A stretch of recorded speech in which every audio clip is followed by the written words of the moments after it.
Y bueno, me toca ahora introducir al charlista. El doctor Miguel Núñez es doctor en medicina. Él se ríe, porque yo le pregunté y él dijo, di que soy pastor, pero vamos a decir más cosas. Es doctor en medicina, es doctor en ministerio, es presidente del Instituto, del Seminario, Instituto Integridad y Sabiduría, es presidente de Ministerios Integridad y Sabiduría, es autor de muchos libros, es conferencista, pero realmente, más que nada, es pastor. Es pastor de la Iglesia Bautista Internacional desde 1998. Ya esos son veintitantos años, 26, 27 años. Y realmente tiene una mente de médico, tiene una mente de teólogo, pero tiene un corazón de pastor. Y apelamos a el Señor, que por su gracia lo ha traído aquí, por su gracia le ha dado todo lo que le ha dado, para que comparta con nosotros entonces de esa mente de teólogo, claro, pero desde ese corazón de pastor, que el Señor le ha ministrado a él y que él pueda ministrarnos también a nosotros. Entonces, con nosotros, el pastor Miguel Núñez.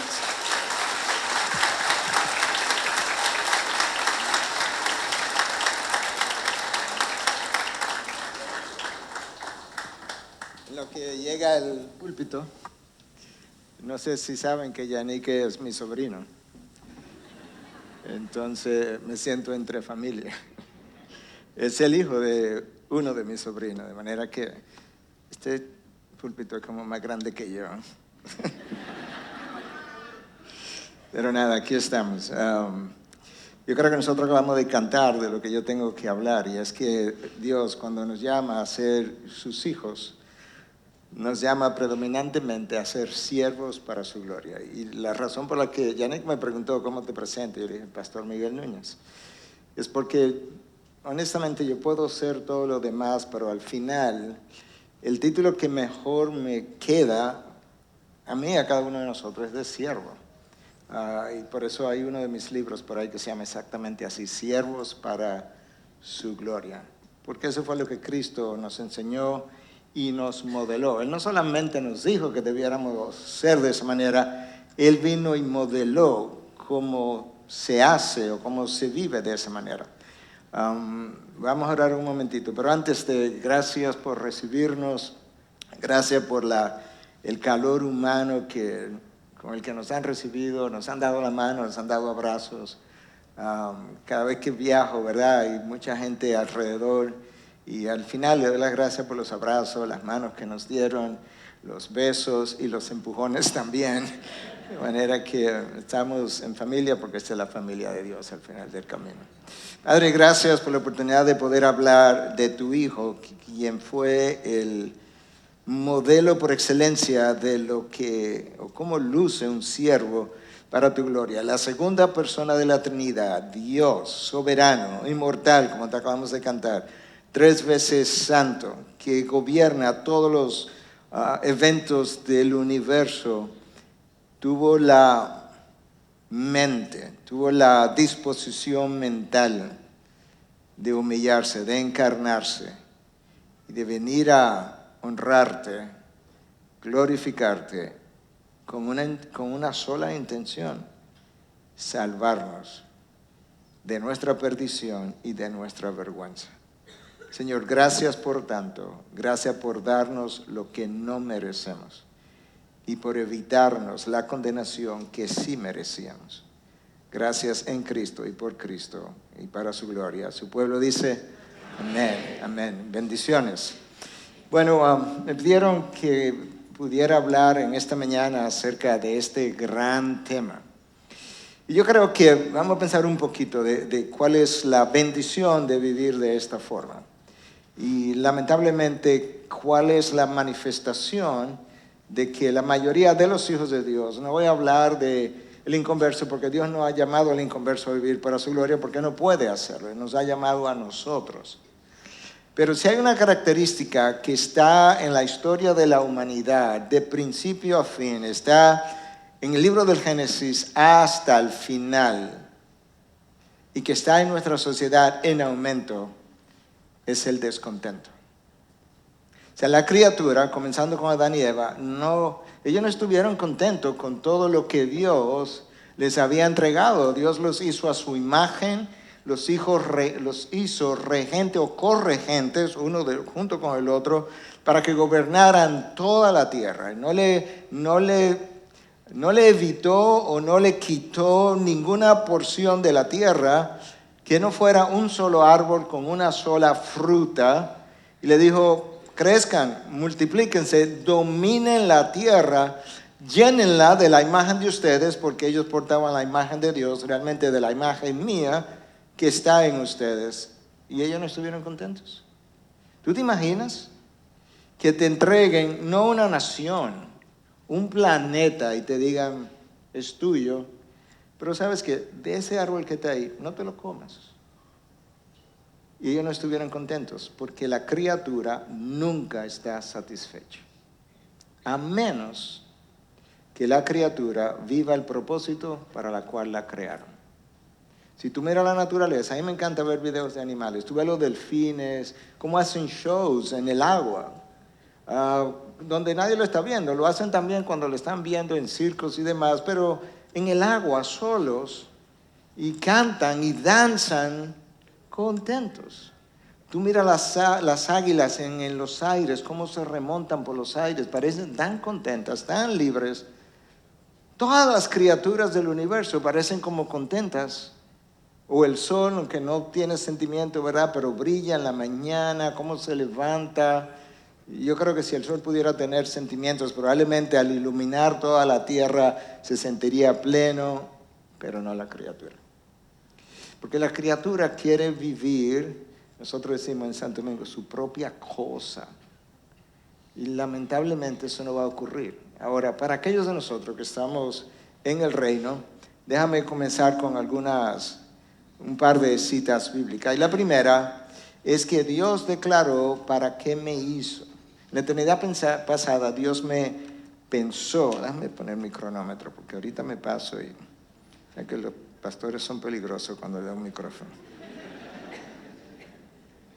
Entonces, ya. Entonces, bueno, Dios declaró, cuando Él me pensó en la eternidad pasada, Dios declaró para qué me hizo. Escucha. Isaías 43:7, a todo el que es llamado por mi nombre y a quien he creado para mi gloria, a quien he formado y a quien he hecho. Hermano, hermana, tú no vives un momento de tu vida que no sea con ese propósito. Y si tú lees la biografía de Cristo en los evangelios, si tú lees las cartas de Pablo, que no era Dios, porque pudiéramos decir, bueno, que Cristo era Dios. No, Pablo, tú no encuentras una sola manifestación de queja en la vida de Pablo. Pablo estaba contento cuando estaba detrás de los barrotes, en las cárceles, y escribe a los filipenses la carta del gozo, y le dice: hermanos, es impresionante lo que está pasando, porque por causa de mis prisiones, de mis cadenas, dice el texto, toda la guardia pretoriana, toda la guardia del César se ha enterado de la causa por la cual yo estoy en prisión. ¿Cuál era? Cristo. Pablo dice: lamentablemente estoy aquí en esta cárcel como prisionero de Roma. No, porque él sabía que no era prisionero de Roma, él era prisionero de Cristo. Y eso es como él se identifica. Él no estaba en la cárcel sin el consentimiento de Cristo. De hecho, cuando Dios lo llamó, cuando Cristo lo llamó, luego le dijo a Ananías que fuera y le dijo a Ananías: este hombre es alguien que yo he escogido para que dé testimonio delante de reyes y gobernantes y demás, y yo le mostraré a él cuánto él ha de sufrir por causa de mi nombre. Y él fue y sufrió para su gloria. Contento, satisfecho. Y le dijo a los filipenses: a mí no me interesa cómo yo muero o cómo yo vivo. Yo lo que quiero es una sola cosa, que ya sea que muera o viva para la gloria de Dios. O muera para la gloria de Dios. Esa es la clave. Y esa es la clave de la satisfacción. Nosotros fuimos hechos para eso. Nuestra insatisfacción, la tuya o la mía, porque yo no estoy aquí diciéndote como que yo soy perfecto ni soy el apóstol Pablo, pero cuando he manifestado insatisfacción es una sola cosa: perdí de vista que Dios es quien me tiene ahí. Los hombres pueden pecar contra mí, pero es Dios quien lo está permitiendo. para que yo pueda dar testimonio en medio de las peores circunstancias de cómo vive un siervo para su gloria. Entonces, cuando yo estoy insatisfecho, hermano, hay una de dos o tres razones por las cuales está pasando. Una, o no estoy viviendo para su gloria. Dos, estoy tratando pero no lo estoy haciendo. Tres, no lo acepto. O cuatro, yo quiero vivir a mi manera, a lo Frank Sinatra, a mi manera. Tú conoces esa canción, ¿verdad? Ese va a ser el himno en el infierno. I did it my way. Yo lo hice a mi manera. Entonces, nosotros no fuimos hechos para nosotros mismos. De hecho, nos hubiésemos destruido ya si ese fuera el caso. Nosotros no fuimos hechos para vivir aislados. La comunidad de creyentes existe porque aún la Trinidad vive en comunidad. En la Trinidad hay una unidad en la comunidad. La Trinidad. El Hijo habla del amor con que el Padre le había amado desde la eternidad. Nosotros no estamos hechos para vivir sin el amor de otro, sin la dependencia de otro. Los llaneros solitarios de hoy en día como cristianos, eso es una anomalía de la iglesia. No fuimos hechos para encontrar satisfacción en lo que yo hago. Yo me gozo en lo que hago, literalmente, yo estoy gozoso de estar aquí. Pero antes de llegar aquí, yo tenía que estar satisfecho en Dios, porque ahí es donde está mi satisfacción. Y luego yo vivo la satisfacción en Cristo, la vivo externamente, pero yo no estoy, yo no fui hecho para estar satisfecho en medicina, aunque cuando veo pacientes lo disfruto enormemente, pero yo tenía que llegar al paciente ya satisfecho en Cristo, porque esa es la manera como Dios me diseñó. No estamos hechos para estar satisfechos en nuestros entretenimientos. De hecho, nosotros ni siquiera fuimos hechos para estar satisfechos en este mundo.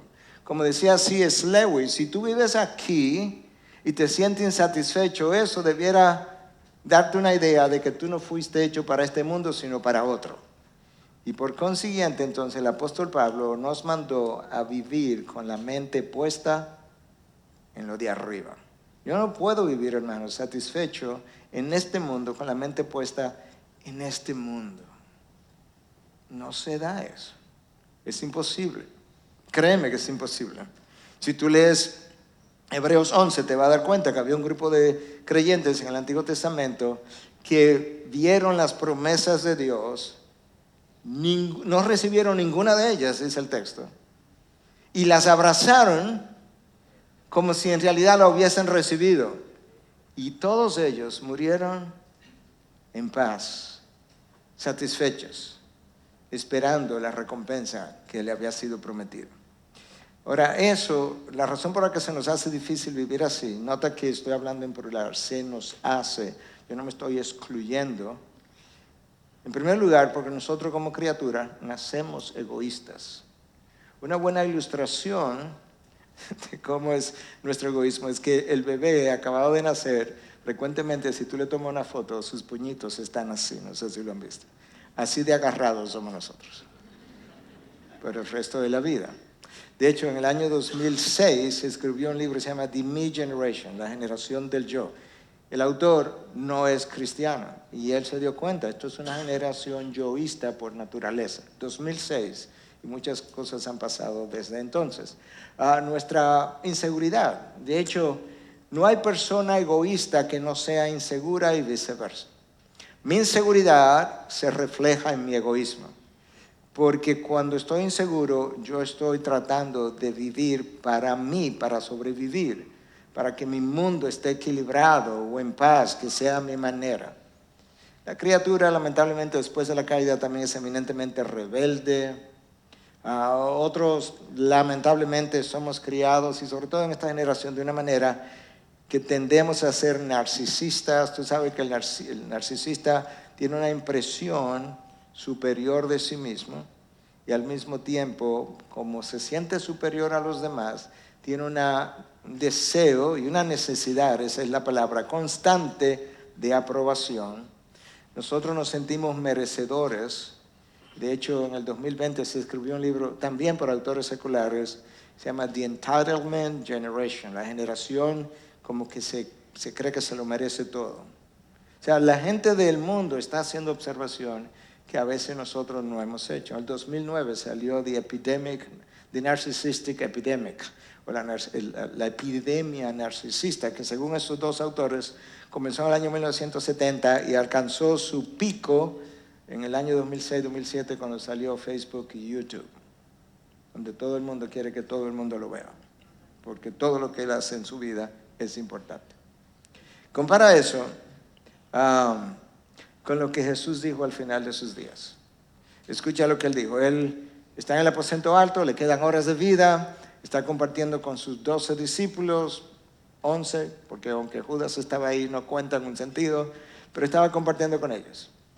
Y él en el capítulo 17, Juan en el capítulo 17 resume su oración. Y él comienza la oración de estas cosas, versículo 1. Estas cosas, Juan comienza la narración de esta manera. Estas cosas habló Jesús y alzando los ojos al cielo dijo, Padre, la hora ha llegado. Yo he dicho varias veces, yo daría lo que no tengo por haber estado ahí. Cuando Dios habla con Dios. Eso debe haber sido impresionante. Esto es una conversación intertrinitaria. Dios Hijo está hablando con Dios Padre. Y obviamente el Espíritu está ahí. Entonces, Padre, la hora ha llegado. Glorifica a tu Hijo. Uno pensaría, bueno, pero que Cristo lo que está pidiendo es gloria para Él. No, escucha. Para que el Hijo te glorifique a ti.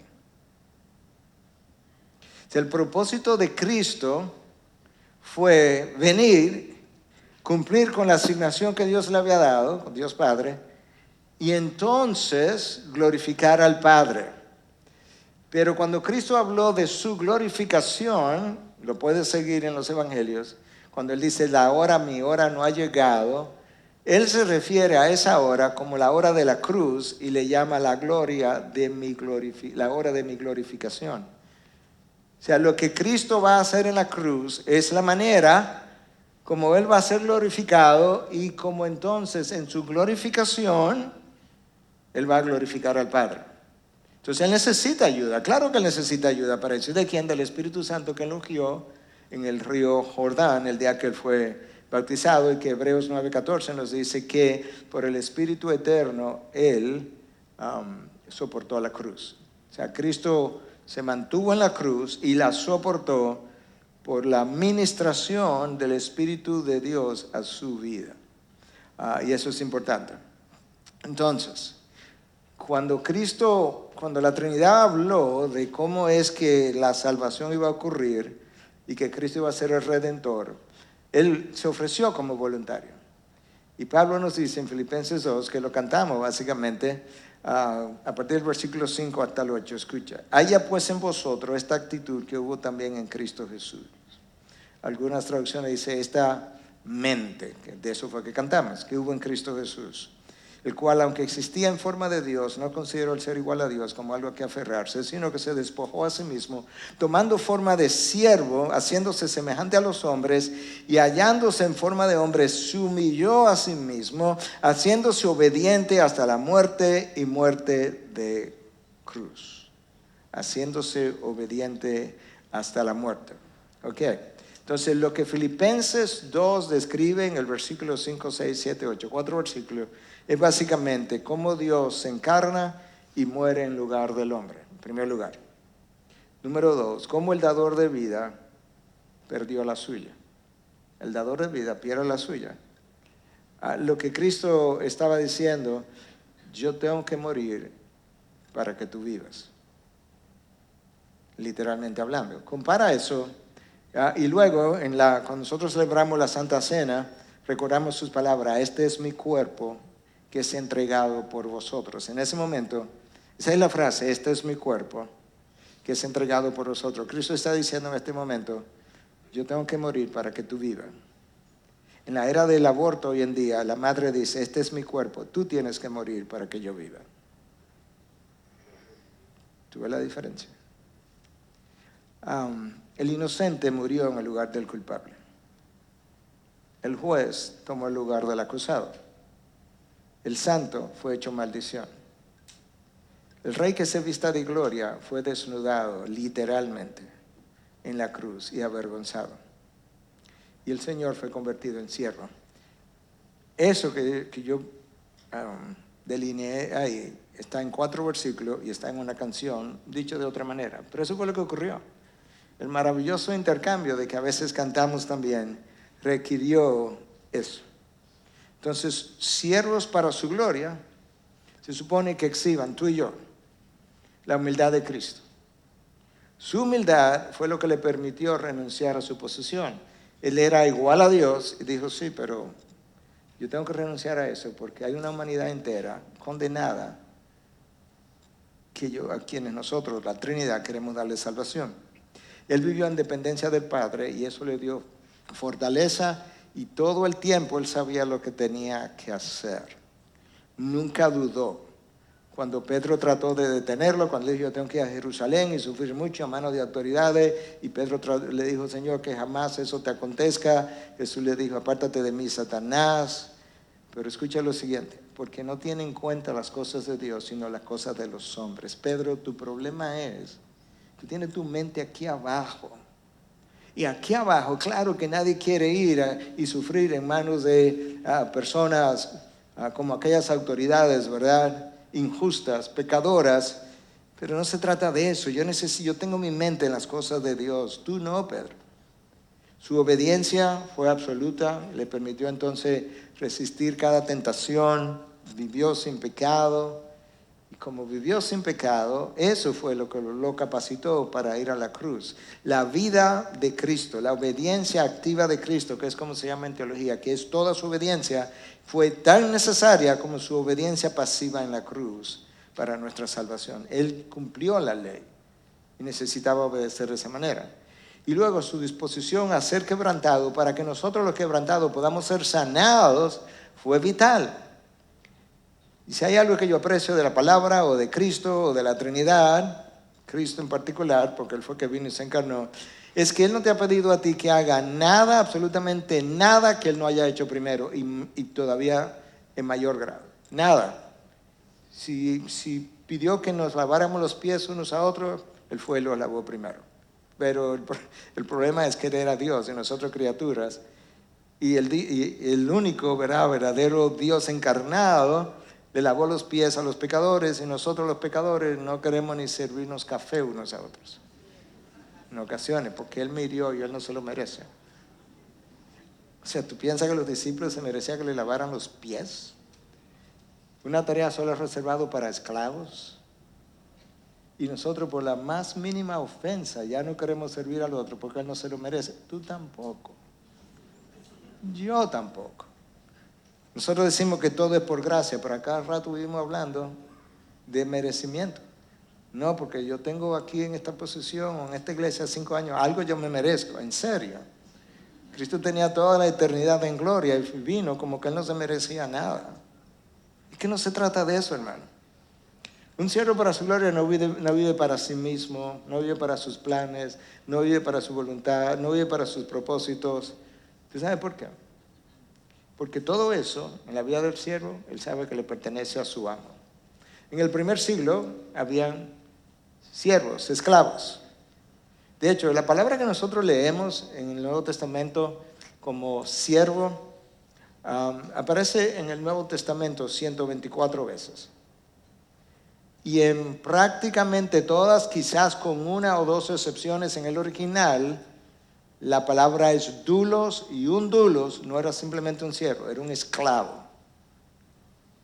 Lamentablemente, no sé si esa es la palabra lamentablemente, los traductores de la Biblia, por el trasfondo que la esclavitud tiene y que tuvo en Estados Unidos, en Europa y otras partes del mundo, quizás quisieron evitar el término esclavo, pero la palabra no es siervo, es esclavo. De hecho, el apóstol Pablo dice, yo soy esclavo de Cristo. Y tú sabes que el esclavo vive con una sola intención. ¿Cuál es? Complacer a su amo. Y si eso nos suena como muy primitivo, que tú vivas para complacer a un amo, déjame contarte una historia real. El jefe de staff de la Casa Blanca en la época de Clinton, o sea, él es el jefe de todo el staff de la Casa Blanca. Alguien vino donde él y le dijo, oye, tu trabajo debe ser muy difícil, que tú tienes que lidiar con ese grupo de personas, todas con poderes y demás. ese trabajo debe ser muy difícil. Y tú supieras que mi trabajo es sumamente sencillo. Y la otra persona lo vio y le dijo, pero ¿cómo sencillo? Dice, no, yo tengo una sola cosa que hacer. ¿Sabe cuál es? Complacer al presidente. Él lo tenía claro. Él tenía una sola función. Tú escuchas al presidente y tú transmites los deseos del presidente al resto del staff. ¿Por qué eso es tan fácil de hacer? Yo te voy a decir por qué es tan fácil de hacer en términos humanos, pero no con Dios. ¿Sabes por qué es tan fácil de hacer? Número uno, porque es pago con dinero. Y número dos, porque es una posición de poder. Y la criatura quiere ambas cosas. Y de eso no es que se trata. Es impresionante lo que tú logras que otro haga por dinero y por poder, que Dios no lo logra. Yo se lo digo a mi iglesia, yo juré, por así decirlo, hace años atrás, que nunca le voy a decir nada fuera de la iglesia que yo no se lo haya dicho a nuestra iglesia primero. Como una forma de decir, yo no estoy hablándole como a alguien afuera porque nosotros somos mejores. No, claro que no. Pero si tú vas a una iglesia y miran esa iglesia quienes llegan tarde, y en todas las iglesias hay personas, incluyendo la nuestra, quienes llegan tarde de manera consecutiva, y tú le dices, mira, a partir del próximo domingo yo te voy a dar $50,000 o $20,000 o $10,000 si llega 15 minutos antes, garantizado que van a llegar 1 hora antes para que por si acaso.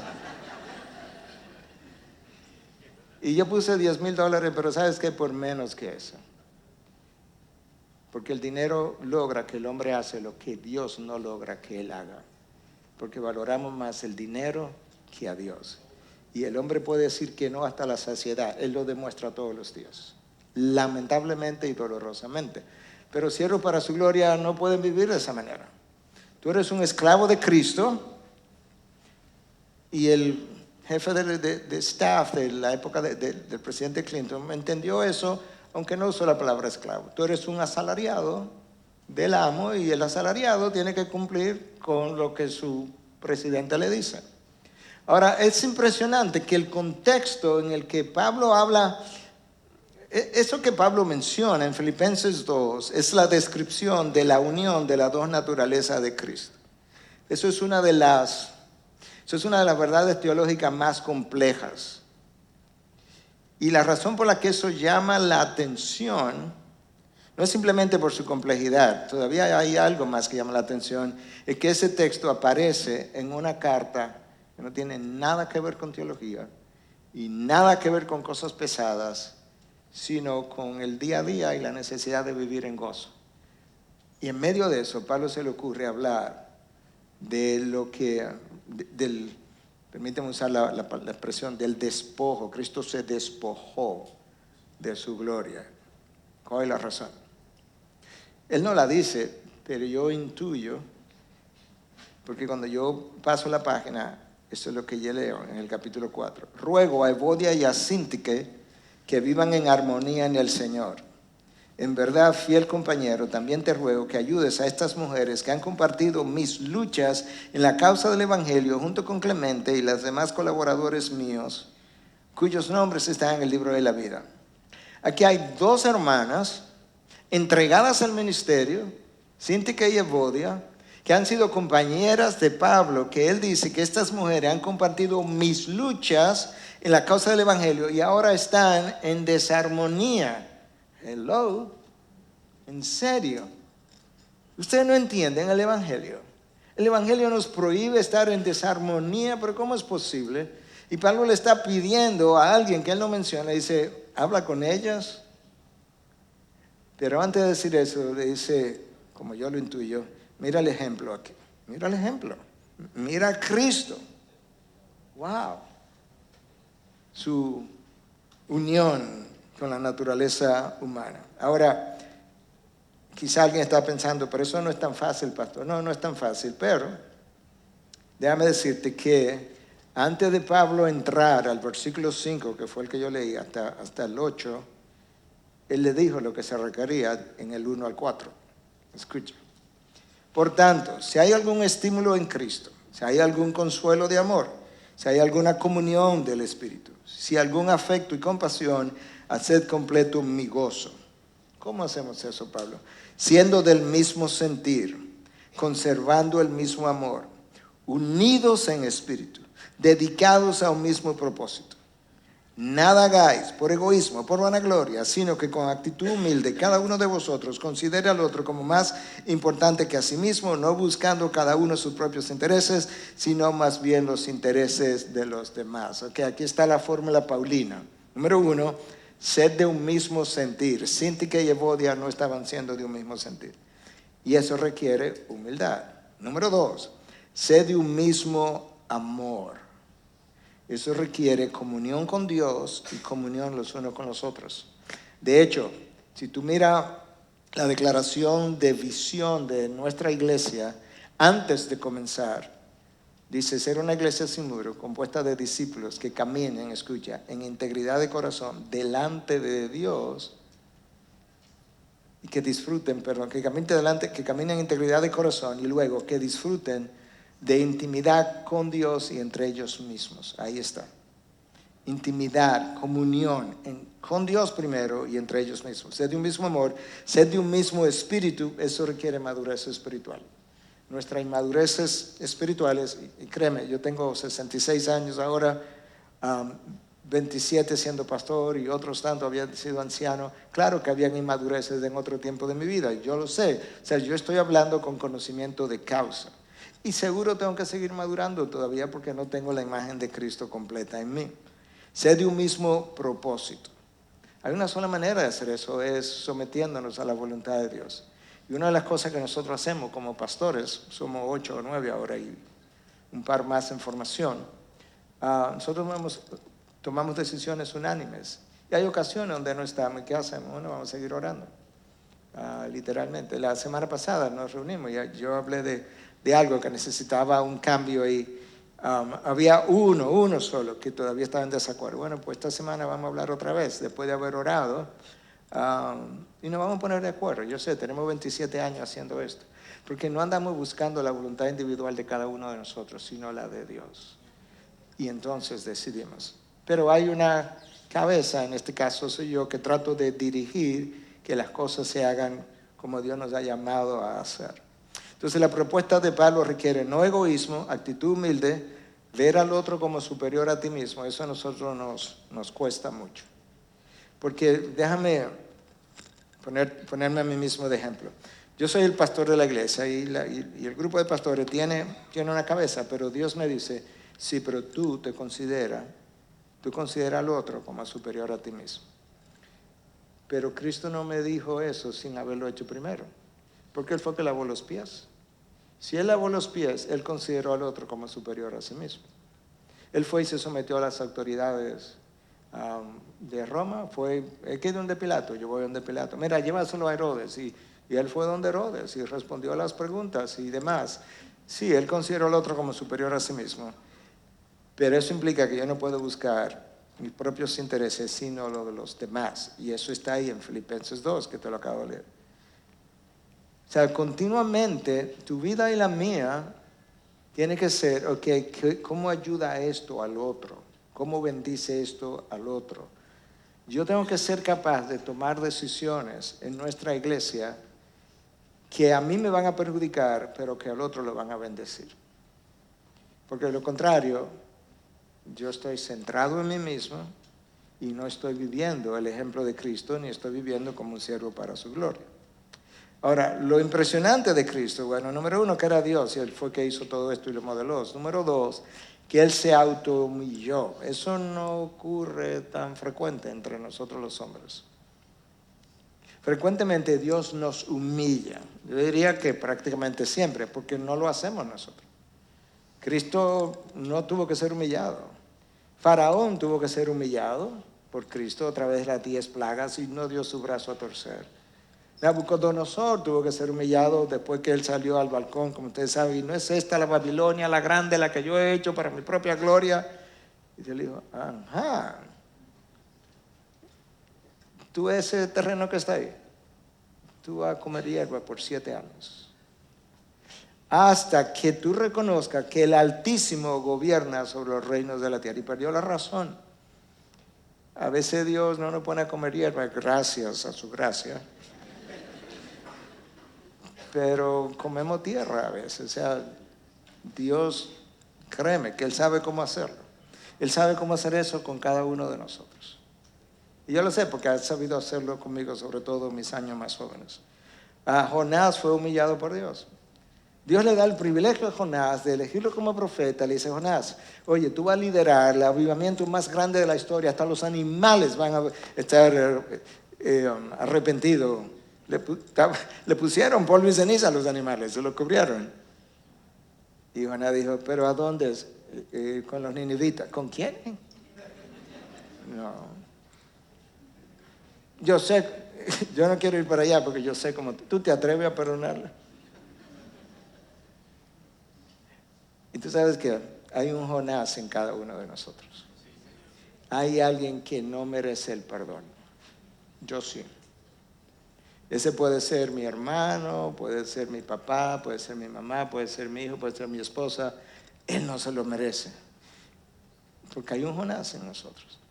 Pero como Dios es Dios, tú sabes lo que le dijo a Jonás ahora. ¿Para dónde que tú quieres ir? Ok, para allá. Mira, Nínive está para acá. Puedes salir para allá. Nos vemos en Nínive, ¿ok?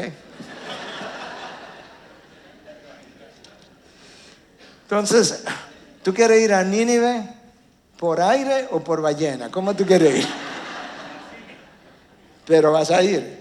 Entonces, hermano, no resistas a Dios, porque vas a ir. Donde Dios te ha enviado, en Dominicana decimos, no te lo despinta nadie. O sea, eso es para allá que vas. Tú y yo tenemos que reconocer que somos personas rebeldes por naturaleza, pero queremos negar eso. Pero es así, tú y yo. Nosotros necesitamos aprender cómo es que uno se autohumilla. Bueno, tú mira a Cristo, tú mira a Pablo incluso. Pablo se autohumilló también. El problema es que nuestro ego es más grande. Perdón. Nuestro ego es más grande que nuestra voluntad. Y cuando eso es así, que lo es, lo más importante para nosotros es que mi opinión prevalezca. Ser el primero, ganar el argumento. No hago nada ganando el argumento si pierdo a mi hermano. Y mucho menos si pierdo a mi hijo, o pierdo a mi pastor, o pierdo la oveja. Lamentablemente. Pero nosotros preferimos perder con la voluntad sin quebrantar que ganar humillados. Entonces Faraón, 10 plagas, no, él perdió. Sí, pero no dio su brazo a torcer. Y él se sintió más complacido así. Lamentablemente, eso lo hace mi egoísmo, mi rebeldía. Y ese egoísmo es insensible hacia los demás, no cede su posición, no le da el punto de vista a otro, no cede su lugar, no admite su error. Y si promueven a otro, de una vez, mira, a él lo promovieron, pero él llegó el otro día, yo tengo 10 años aquí, hermano. ¿Tú no crees que Dios lo quiso que pasara así para ver si tú y yo aprendemos a humillarnos? Mira fulano, mira el pastor, tiene 15 iglesias plantadas y yo solamente, por culpa de ustedes, solamente tengo 2. En serio. Hermano, ¿tú no crees que si eso es cierto y Dios permitió que tú lo vieras era para que aprendas que tú tienes que estar satisfecho con una iglesia o con 50 iglesias? Que lo único que tú y yo necesitamos es obedecer a quien te creó para su gloria. Si tu satisfacción no está ahí, no va a estar en nada, créeme, no va a estar en nada de lo que hagas. Cuando plante una iglesia más, si es el caso, querrá plantar otra. Y cuando publique un libro más, querrá publicar otro. Así somos todos, a menos que tú vivas para su gloria. En cuyo caso los números no importan. Los números de nada no importan. Porque decía William Barclay, uno de los académicos del Nuevo Testamento del pasado, el peligro que amenazaba la iglesia de Filipo fue el de la desunión, el Bodia y Síntica. Hay un sentido en que este es el peligro de cada iglesia sana. Es cuando la gente tiene pasión, cuando sus creencias son realmente importantes. Yo no estoy diciendo que no haya gente en mi iglesia o en la tuya que no tenga pasión, de evangelizar, de ver el reino de Dios crecer. Sí, pero ahí hay un peligro, ten cuidado. Porque cuando yo me lleno de pasión, ahí es donde yo voy a defender lo que yo creo, lo que yo quiero. Entonces, eso es cuando las creencias, cuando tengo pasión, cuando las creencias son realmente importantes y cuando ellas están más propensas a pararse uno contra otro. Cuando nosotros estamos, las personas están más propensas a pararse uno contra otro. Mientras mayor es el entusiasmo, decía Barclay, mayor el chance de que ellas, las personas, de que ellas puedan chocar una con otra. Es contra ese peligro que Pablo quiere salvaguardar a sus amigos de Filipo. Entonces hay una ilustración, a mí me encantan las ilustraciones y más si tienen que ver con la creación de Dios. Un misionero que tenía muchos años, no recuerdo ahora el país, pero un lugar donde había muchas cabras y ovejas, y había visto incluso muchos pleitos entre cabras de montaña sobre todo. Él dice que estaba en un lugar en una ocasión y él vio que habían como dos cerros bajitos que estaban unidos por un estrecho, muy estrecho como caminito que se había formado. La tierra lo había formado como en esta posición. Y básicamente cabía como una persona. Para tú ir de aquí a aquí tenía que cruzar por ahí. Entonces él ve dos cabras de montañas que vienen una hacia la otra. Él dice, bueno, aquí va a haber problema. Porque la única forma de echar para atrás era en reversa. Y él pensó, eso no va a pasar. Entonces las cabras de montaña y las no de montaña incluso tienden a pelear. Y él pensó, bueno, si se ponen a pelear arriba se van a caer. Porque el caminito es estrecho y ahí tú no vas a poder mantener el equilibrio. Y él se quedó observándola porque él estaba a una corta distancia y de repente él ve que hay una de las dos cabras que se baja prácticamente hasta el suelo, la otra le brinca y cada cual siguió su camino. O sea, los animales saben hacer lo que tú y yo no sabemos hacer. Tú y yo nos paramos ahí, echa tú para atrás, no tú. No, pero llegué aquí primero, sí, pero yo tal cosa. Y yo tengo más edad que tú y tengo más sabiduría que tú. Echa para atrás y nos enfrascamos en eso. ¿Y tú sabes qué? Con palabras nos tumbamos al suelo y nos herimos y nos mordemos. Y estas cabras de manera natural dijeron, pero es que aquí las dos vamos a salir perdiendo. Es más fácil si yo me bajo y la otra brinca. Ese es tu llamado y es el mío. Y ese fue el llamado de Cristo. Cristo vino, descendió hasta la tierra, ¿verdad? Y luego siguió descendiendo y se arrodilló y lavó los pies. Eso es lo que tú y yo tenemos que hacer. Seguir bajando y seguir bajando y seguir bajando. Decía alguien que si tú quieres saber lo que un hombre es, que no le dé responsabilidades. Dale privilegios. Ahí tú vas a ver quién es quién. Porque los privilegios nos hacen sentir, yo lo merezco. A mí me lo dieron. ¿Por qué no escogieron a otro? No, porque la gente sabe. El pastor sabe, el presidente sabe, no sé quién sabe. Dale privilegios y tú verás cómo él se comporta. Porque Cristo tuvo todos los privilegios posibles y por haber y no usó ninguno.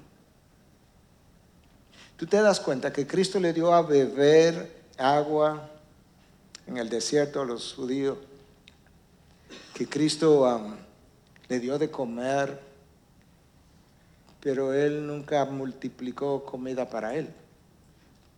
Tú sabes que cuando Él tuvo hambre y quiso compartir con los discípulos, Él se puso a cocinar pescado en la playa. Cuando Él pudo haber creado el pescado ya cocinado, si hubiese querido. Cuando él tuvo sed, ¿tú sabes lo que le hizo? Fue donde la mujer samaritana le dijo, dame agua. O sea, Cristo nunca usó los poderes que él usó para servirle a otro, nunca lo usó para él. Pero él dijo en Marcos 10:45, ¿por qué? Porque yo no vine a ser servido, sino para servir. Hermano, ¿tú te imaginas que cada uno de nosotros diga, no, yo no estoy aquí para ser servido? Gracias por servirme, pero yo estoy aquí para servir. ¿En qué yo te puedo ayudar? ¿Te imaginas que ese sea, como dicen en inglés, el mindset, la disposición, la actitud, la mente que hubo en Cristo Jesús? Entonces tú usas tus privilegios, un siervo para su gloria, para avanzar el reino. El siervo para su gloria sabe manejar el poder, la sabiduría, la autoridad, el conocimiento y las tentaciones. Él sabe manejar todo eso, porque Él sabe que Él está aquí para la gloria de Dios. La palabra traducida en Filipenses 2 como mente en algunas traducciones, o actitud, haya en vosotros esta actitud que hubo en Cristo Jesús. En el original es phroneo, es una palabra que implica justamente eso, una actitud mental, una disposición. Y eso es lo que frecuentemente nosotros no tenemos. Nosotros frecuentemente nos piden hacer algo. Bueno, yo lo voy a hacer, pero yo no estoy de acuerdo. Yo no sé para qué van a hacer eso, porque total, eso no va a servir, eso no va a funcionar. Claro que no va a funcionar con esa actitud mental, no. Pero yo lo hago porque yo quiero garantizar que no funcione, porque eso es lo que yo creo que va a pasar. Yo necesito una actitud mental. Cuando yo estuve en Estados Unidos, durante mis últimos 8 años allá, creo que tuvimos 15, pero los últimos 8, creo que fueron 8, yo estuve como anciano de una iglesia. Y frecuentemente me preguntaban, Miguel, ¿tú puedes hacer? Y ellos sabían que yo era médico y estaba muy ocupado, estaba completamente en medicina. Entonces siempre me preguntaban, ¿tú podrías? Y mi frase favorita era, just tell me what to do. Simplemente dime qué hacer. Y yo lo voy a hacer. Yo quiero seguir viviendo de esa manera. Yo quiero seguir pensando, tell me what to do. Con nuestros pastores, a veces tenemos eventos, bueno, por su caso, lo hicimos en México el año pasado, y en varias ocasiones, pastor, mira, que tal cosa, que tal, tell me what to do, dime qué tengo que hacer. No, que mira, queremos que tú des este anuncio, pero que des este primero y luego aquel. Dime qué tengo que hacer, yo lo voy a hacer.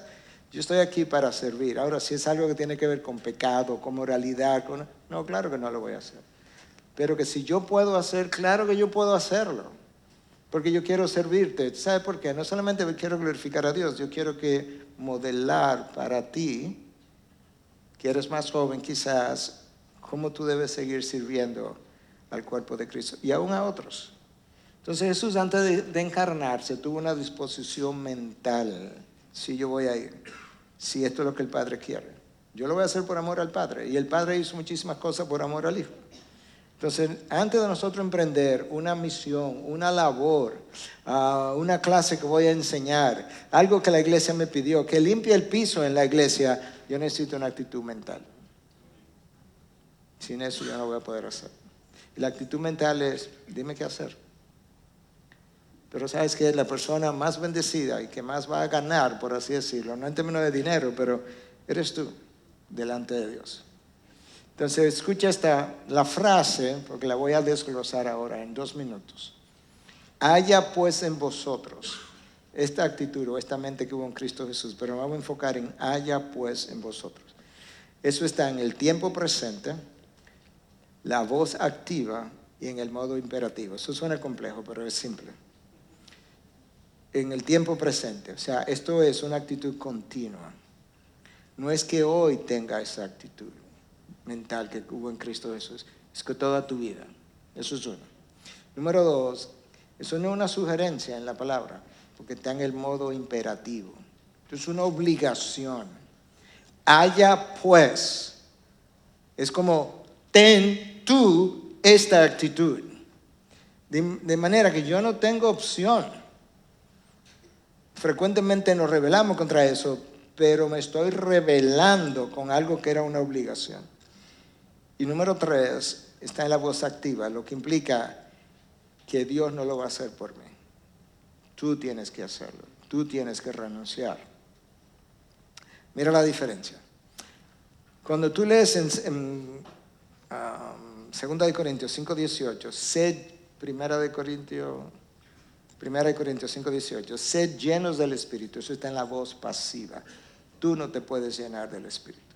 Sed llenos, o sea, lléname.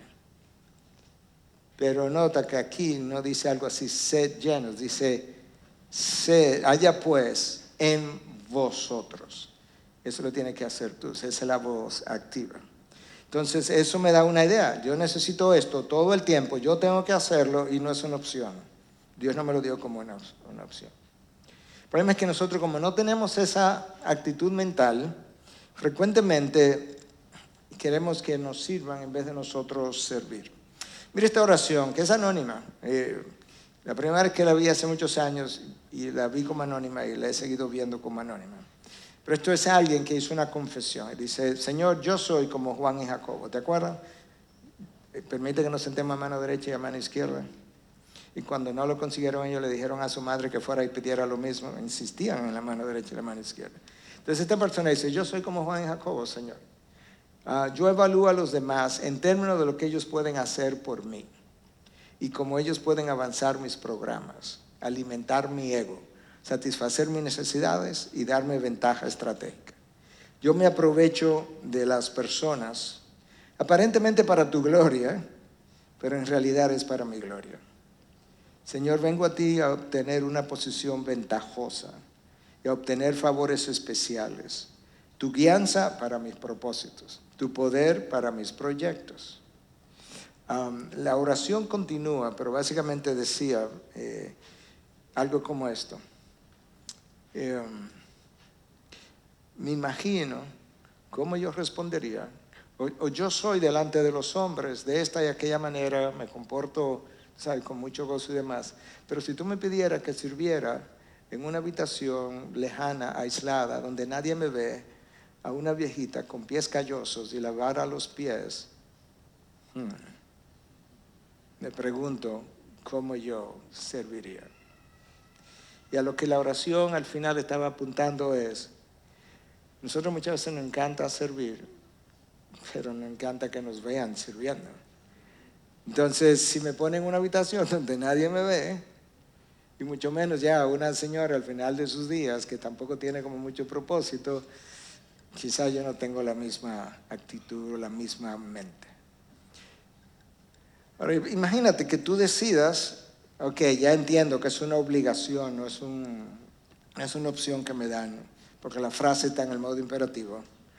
Ok, yo me voy a humillar. Todavía ni se compara con la autohumillación de Cristo. Déjame compararte. Cuando Cristo comienza su autohumillación, Él comenzó como creador.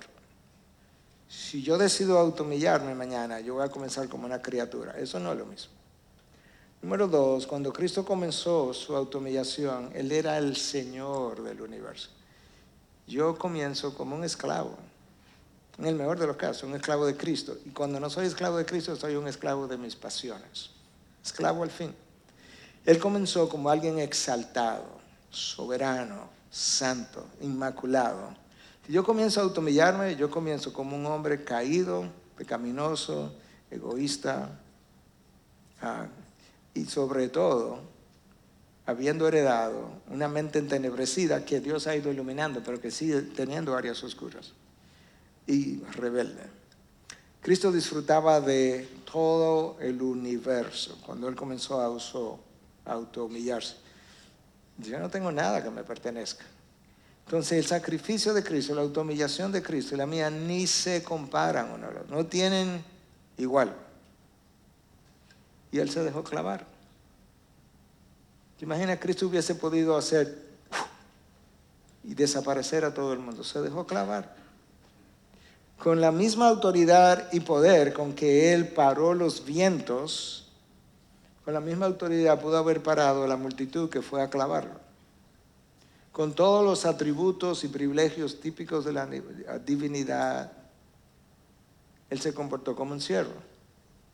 Con todo el conocimiento del corazón de los hombres, de cómo somos, tuvo la osadía, entre comillas, de irse y dejar el reino de los cielos, la expansión, en manos de 11 hombres.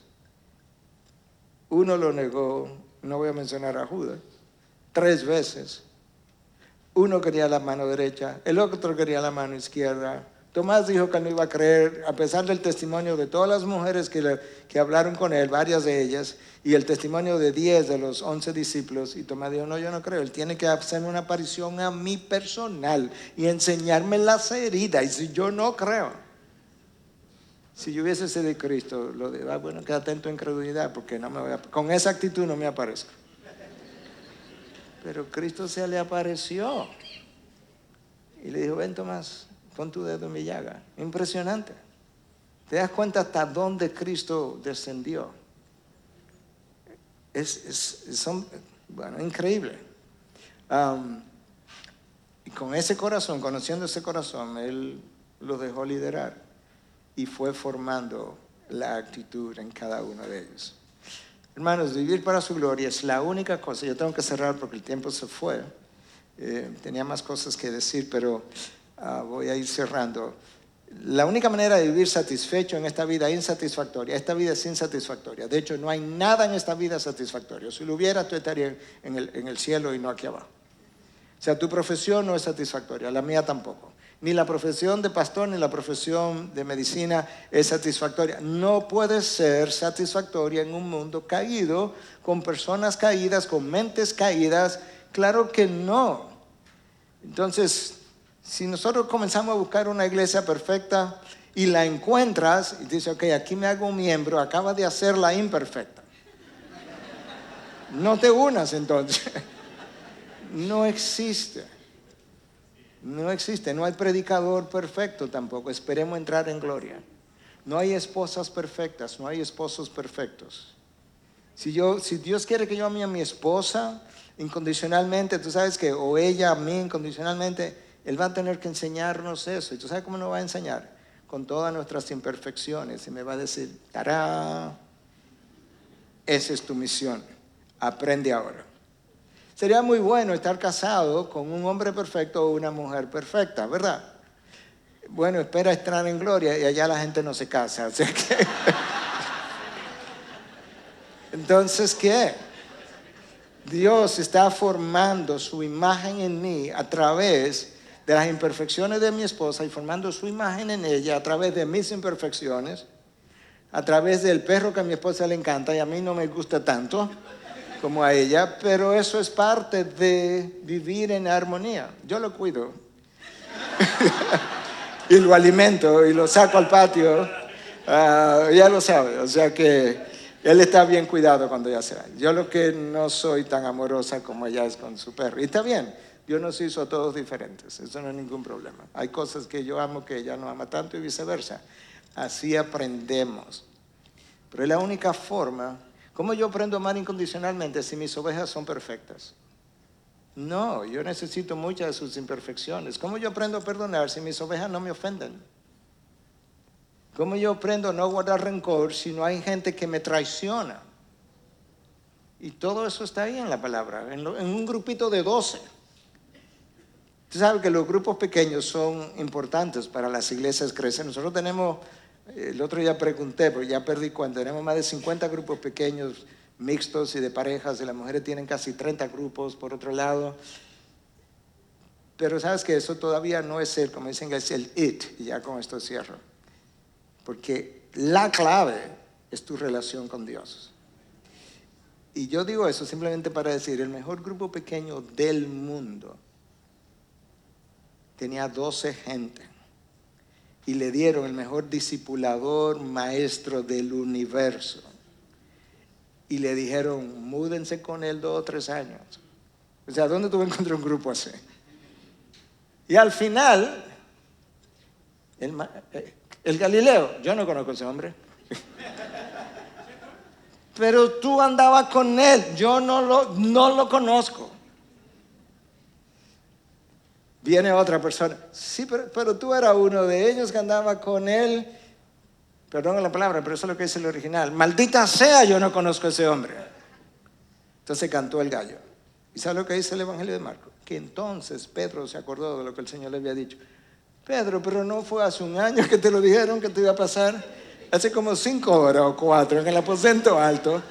Y cuando tú lo negaste la primera vez, ¿no te acordaste? No. Ni la segunda vez tampoco, no. Ni la tercera, no. Tuvo que cantar el gallo para que entonces tú te acordaras. En Dominicana diríamos, qué barbarazo. Después de 2 o 3 años con el maestro, en un grupo pequeño, Pedro caminó sobre las aguas. Si tú pierdes de vista las cosas de Dios, te enfoca inmediatamente en las cosas de los hombres. Y eso fue lo que Cristo le dijo a Pedro. Tú no tienes en cuenta las cosas de Dios, sino las cosas de los hombres. Y eso es de ti y de mí. Yo puedo estar muy enfocado en Dios hoy, pero eso no garantiza que lo voy a estar mañana. Yo necesito todos los días reenfocar mi mente y saber de qué se trata. Padre, gracias por esta primera sesión, donde hemos podido hablar no solamente de cómo